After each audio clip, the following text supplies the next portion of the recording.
شيء waxaan ku salaamayaa salaan milga sare leh waxaan sharaf noo ah in aan city court oo wada shaqayn weyn naga dhaxayso hadaan nahay ururka caafimaadka iyo hadaan nahay isbitaalada magaalada Boosaaso aan xafladan kala soo qayb galno xafladani waxay xambaarsan tahay muhiimad aad u weyn in qofka bini'aadanka wuxuu ku nool yahay waxa uu qabto caafimaadkana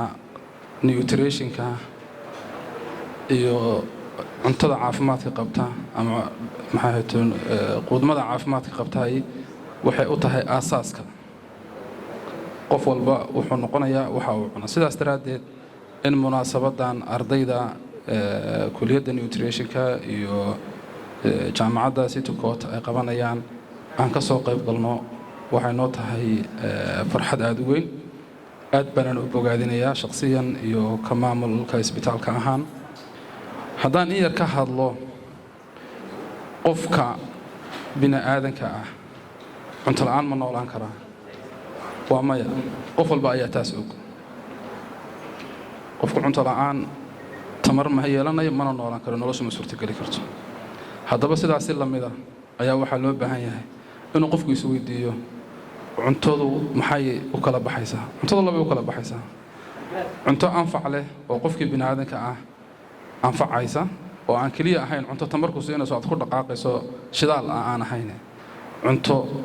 ilaalinaysa caafimaadkaaga si caafimaad tayo leh aad ugu noolaatid cuntana waa cunto adiga ku geysanaysa dhibaatooyin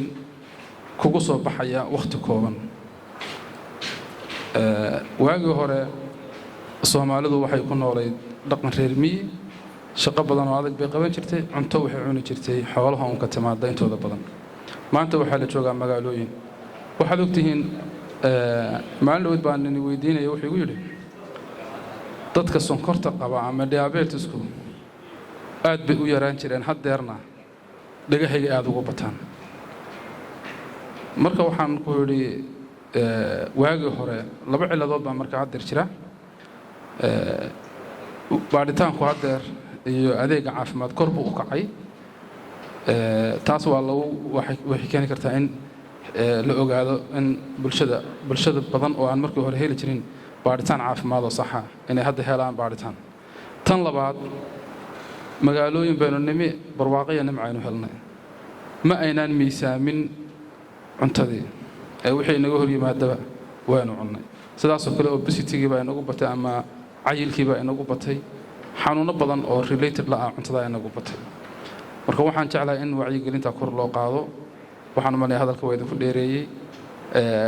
anigoo og inaan weli u baahanahay inaan sii hadlo baan waxaan u soo gaabinayaa waqtiga oo aad u kooban daraadiis waxaana jeclahay in xafladaha noocana iyo xalqadaha la qabanayo sanadna aan looga dhigin bal ugu yaraan asbuuclana looga dhigo si aanu uga hadalno in aanu helno cunto caafimaad leh.